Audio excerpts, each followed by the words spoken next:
Hey guys, I'm Justin Boggs, the co-founder and chief revenue officer of Marketplace Valet. We have been an Amazon seller since 2006 with over 400,000 reviews as a seller. I'm here to help you learn about Amazon, solve problems, and answer common questions. Today's video is about how to create FBA shipments. Let's get into it. If you are following along from my screen, to create FBA shipments, start by clicking on the burger menu in the top left corner of your Seller Central dashboard.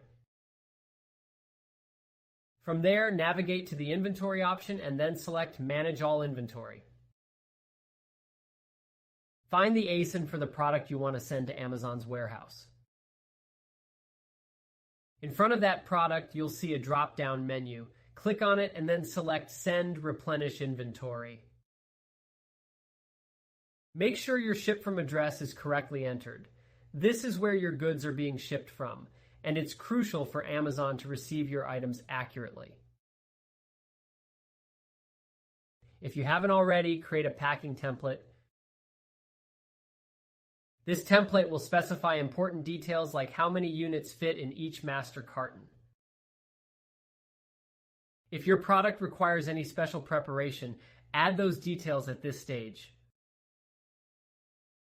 Next, tell Amazon how many boxes they can expect in this shipment.